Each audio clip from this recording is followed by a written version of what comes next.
Hey guys, the poem I'm about to show you today is going to break your heart.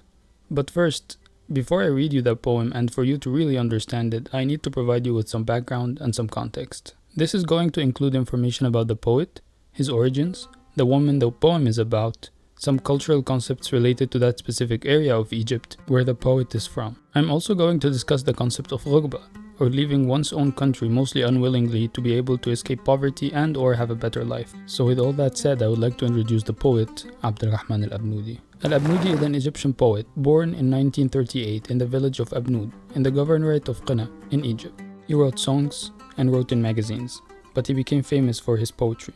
He was an Egyptian colloquial poet, writing and performing his own poetry in the Upper Egyptian dialect rather than modern Standard Arabic, which is the official Arabic of all Arab countries and the most common way to do poetry.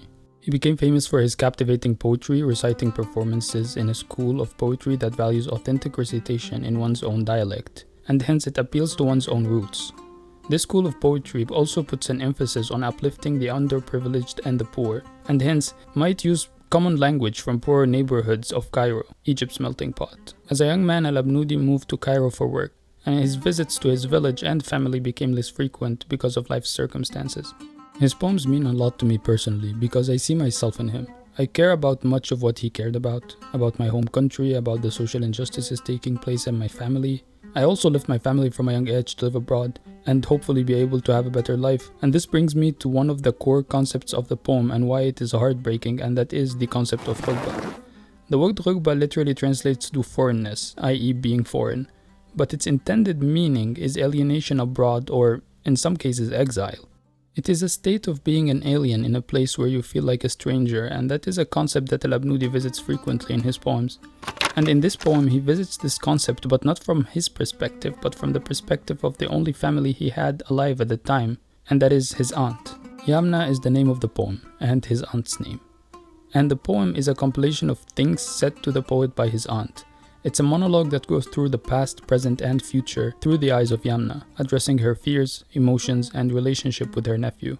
And I have always wanted to explain this poem for people, to feel what I felt listening to it for the first time. As a young man living abroad, missing calls from his aunts, who remind him of how they used to carry him as a child and how we used to play together, I want to show the people more of how the modern Egyptians are, to give them a broader context on how they are nowadays, as a force to push back against American media who only portray Egyptians as either pharaohs or terrorists. I also want to give more people access to understanding foreign media, like I mentioned in my last video, as opposed to just consuming the same regurgitated bullshit over and over again.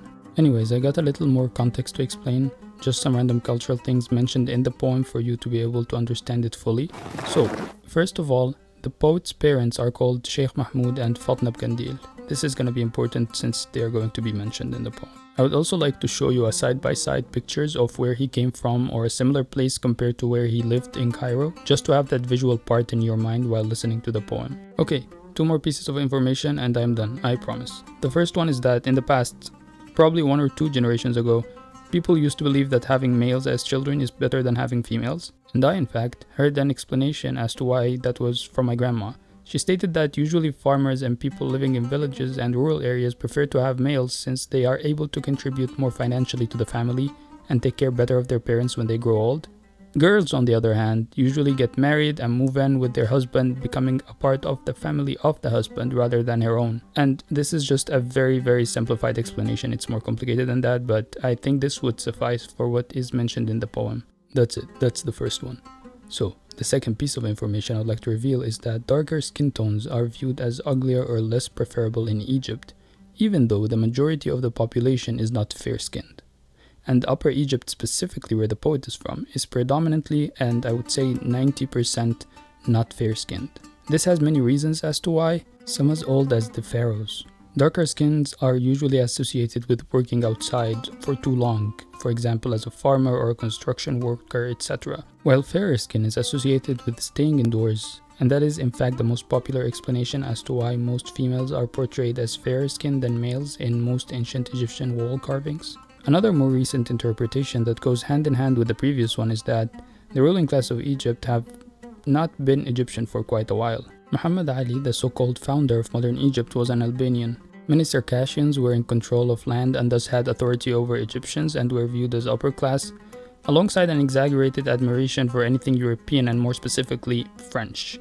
And that led to Egyptians having an inferiority complex, an inferior look towards anything Egyptian, and among those things is their own skin color. So, finally, with all of that said, and with that very lengthy introduction, let's go through the poem's full translation. And don't worry, I will have the poem recited by Al Abnudi in Arabic with translation at the end, but for now just lay back, relax, and I will recite the poem for you in English. Your hair has grown grey, Abdulrahman. You have grown old, lad. That fast. When and how? Aging at home isn't the same as aging alone. Women have burned you, eh? I saw you once on TV, and once they showed me a picture of you somewhere. I said Abdulrahman has grown old. I must have been dead for 100 years. I'm worried, Sonny. I would linger here for long. Sheikh Mahmoud has died. Fatna Bgandil has died. Abrabban's orchard has been sold. And here I live and grow old. And it looks like I'm going to live on and on.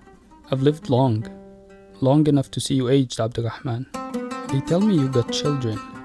At such an old age? And what do I hear? Girls? How? What were you doing all of your life then?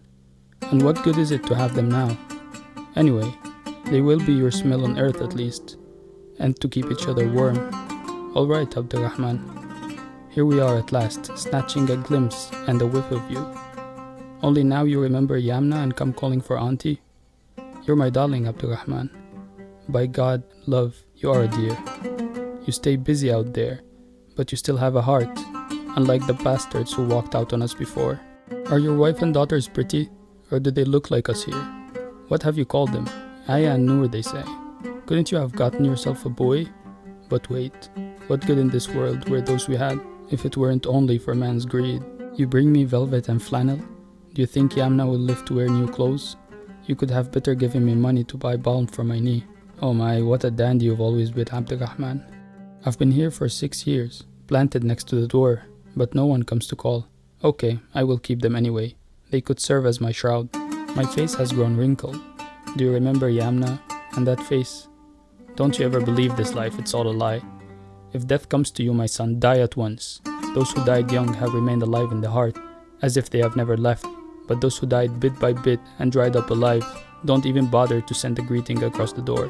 When death comes to you, open up. When it calls out your name, run to it. You are the winner. Don't you ever stop to calculate. Not son nor daughter will do. These times are liars, even when they tell the truth. Leave money and stuff behind and run. Don't you ever look back. Wealth is nothing but sand, and the walls of time are but mud, and your kids shall live with or without you around. Oh my Rahman, it's a long road, and he who seeks to prolong it further is a jackass, my love. I need the medicine for the pain in my knee, not to make me live on. Don't you ever believe its bright colors, yellow and red? Weren't I beautiful? Weren't I this and that? Bold and daring and feared by men? But how could you know? You were only kids back then. My daughters Ghadiya and Najiya are dead and gone, but I have lingered on. Well then, what can I do? Don't you ever live one day past your kids. Don't you ever, Abdulrahman. Life is full of all sorts of pain and grief that people don't know, but the hardest is when you live after your kids. Only then you will learn what death is. When it comes to you, jump aboard. Do you still tell people up north the tale of Fatna wa Hraj al-Qud? Oh my, what a naughty boy you were. Unlike all the other boys, distant, willful, and in your magic-filled eyes a lot laid hidden. Like a mother kite descending over something and then flying away. What sharp claws and picks you had, my boy, but you were never untrue. And here I am, lingering on in this life, to see your hair gone grey. Your house has grown old. Many a house had fallen apart, but this one still holds on, waiting for me to die. Will you be coming the next Eid? And if you did, will you come to see Yamna and have tea with her? I will come, auntie. I will, I swear. And when I did, neither Yamna nor the house were there. So, this is the end of the poem. I cried a little bit at the last 3 lines, but let's go ahead and go through the poem, just quickly looking over some things that I might have missed earlier to tie everything together. So, a couple of quick things that I might have missed earlier, and these are the line where she says, "Women have burned you out, eh? It's because Al Abnudi was a famous womanizer, pretty much, by Egypt's standards at least. He also got married at an old age. Also his aunt, when talking about his daughters, when she says they will keep each other warm and they will be your smell on earth, this is basically just a figure of speech, saying that your lineage will live on and your children will get to keep each other company. The part where she says, are your wife and daughters pretty or do they look like us? This is pretty much referring to the white versus dark-skinned, or light-skinned or fair-skinned versus dark-skinned concept that I mentioned earlier. When she says, couldn't you have got yourself a boy? But wait, what good in this world were those we had if it weren't only for man's greed? This is referring to people having kids. With the introduction of materialism, with the introduction of many things that were not present in the society earlier, it has led people to dismantle this collective society dynamic that they had before all of that happened. Yamna then proceeds to mention how she has no interest in materialistic objects by bringing up the velvet and the flannel, and then later on saying that she's planted next to the door, but no one is coming to call her. And then she starts to remember the past and lament the past by saying, do you remember Yamna and that her face got wrinkled? And then she starts telling him to accept death. When death comes to you, open up. When it calls your name, run to it. You are the winner. And the cause of this is her daughters dying before her. And she explained that by saying, don't you ever live for one day past your kids. Don't you ever, life is full of all sorts of pain and grief. Then she also refers to the poem or the tale that he narrates through other poems of Fatna and Hiraj Gut, which is basically just the subject of another poem. It's a tale that he tells in another poem. And then she proceeds to have another figure of speech comparing him to a mother kite. And the kite is a bird that's specific, or that's very common in Egypt. It's not specific to Egypt, but there is one type of it very present in Egypt, and this kind of bird would descend to grab the chicken or the little chicks or little ducks or whatever people would raise in their farms, especially small animals or small birds, and would grab them to eat them. And she's basically comparing him to the mother kite, saying, what sharp claws and becks you have, my boy. And also saying that he has a lot laying hidden in his magic-filled eyes, since the mother kite's nest is also full of things that they collect and place in their nest. And then she proceeds to talk about how everything around her has changed, and her house, which is the only authentic thing, the only real thing that she has, and how it has been faithful to her, how it still holds on waiting for her to die. And then she proceeds to ask him, will you come next Eid, which is the next major Islamic celebration. We basically only have 2 a year. She asked him, and she asked him whether he wants to come and drink tea with her. And that's very common. I had that with my grandma when she was still alive. I would always go to have tea with my grandma, and basically it's an endearing way to tell him to come. But then he responds that, I will come, auntie, I will, I swear. And when I did, neither Yamna nor the house was there. So this marks the end of the video, at least my part in the video. I will now leave you with the best recitation of the poem in Arabic. I could never top that, and I would not. I will leave you with an audio clip of Al Abnudi himself reciting his own poem. So enjoy that. Thank you for watching. والله وشبت يا عبد الرحمن، عجزت يا واد، مسرع ميتة وكيف. عاد اللي يعجز في بلاده غير اللي يعجز ضيف. هلكوك النسوان. شفتك مرة في التلفزيون ومرة وروني صورتك في الجورنال، قلت كبر عبد الرحمن. امال انا على كده مت بقالي 100 حول. والله خايفة يا وليد القعدة للطول. مات الشيخ محمود وماتت فاطمة بقنديل، وتباع كرمة بغبان، وانا لسه حية وباين ححية لسه كمان وكمان. عشت كتير، عشت لحد ما شفتك عجزت يا عبد الرحمن. وقالوا لي قال خلفت، وانت عجوز خلفت يا اخوي وبنات. امال كنت بتعمل ايه طيلة العمر اللي فات؟ دلوقتي ما فوقت وجايبهم دلوقتي تعمل بيهم ايه؟ على كل اهي ريحة من ريحتك على الارض يونسوا بعض. ماشي يا عبد الرحمن، اهو عشنا وطولنا منك بصة وشمة. دلوقتي بس ما فكرت في يامنا وقلت يا عمه حبيبي انت يا عبد الرحمن، والله حبيبي وتتحب. على قد ما سرقاك الغربة لكن ليك قلب، مش زي ولاد الكلب اللي نسيونا زمان.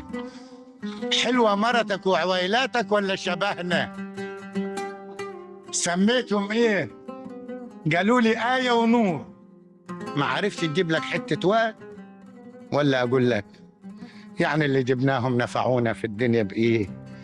غيرش الإنسان مغرور، ولسه يامنة حتعيش وحتلبس. لما جايب لي قطيفة وكستور كنت اديتهمني فلوس اشتري للركبة دهان. أباي ما مجلع قوي يا عبد الرحمن. مبدأنا ليا 6 سنين مزروعة في ظهر الباب، لم طلوا علي أحبة ولا أغراب. خليهم ينفعوا، أعملهم أكفان. كرمش وشي، فاكر يامنا؟ فاكر الوش؟ اوعى تصدقها الدنيا، غش في غش. إذا جاك الموت يا وليدي موت على طول. اللي اتخطفوا فضلوا أحباب، صاحيين في القلب كأن ما حدش غاب. واللي ماتوا حتة حتة ونشفوا وهم حيين، حتى سلام عليكم مش بتعدي من برا اللعتة. أول ما يجيك الموت افتح، أول ما ينادي عليك اجلح، أنت الكسبان. اوعى تحسبها حساب، بلا واد بلا بيت، ده زمن يوم ما يسدوا كداب. سيبها لهم بالحال والمال وانفد، اوعى تبص وراك، الورث تراب وحيطان الايام طين. وعيالك بيك مش بيك عايشين. يوه يا رمان، مشوار طولان، واللي يطول يوم عن يوم يا حبيبي حمار. الدوعة وزهل وجيحة الركبة مش لطوالة العمر. اوعى تصدق الوانها صفر وحمر. مش كنت جميلة يا واد، مش كنت وجدع تخاف من الرجال. لكن فين شفتوني؟ كنتوا عيال. بناتي رضية ونجية ماتوا وراحوا وانا اللي قعدت. طيب يا زمن، اوعى تعيش يوم واحد بعد عيالك. اوعى يا عبد الرحمن، في الدنيا وجع وهموم اشكال والوان الناس ما بتعرفهاش. اوعارهم لو حتعيش بعد عيالك ما تموت، ساعتها بس هتعرف ايه هو الموت. اول ما يجي لك نط لسه بتحكي لهم بحر حكايه فاطمه وحراج الجو. باي ما كنت شقي وعفريت من دول كل الولادات. كنت مخالف براوي، وكنت مخبي في عينيك السحراوي تملي حاجه زي الحدايه تخوع الحاجه وتطير من صغرك بضوافر وعره ومناجيه. بس ما كنتش كده، واديني استنيت في الدنيا لما شعرك شاب. قدم البيت اتهدد قبله بيوت وبيوت، واصيل هو مستنيني لما اموت. حتيجي العيد الجاي، واذا جيت حتجيني الجاي، وحتشرب مع يامنا الشاي. حاجي يا عمه، وجيت لا لقيت يامنا ولا البيت.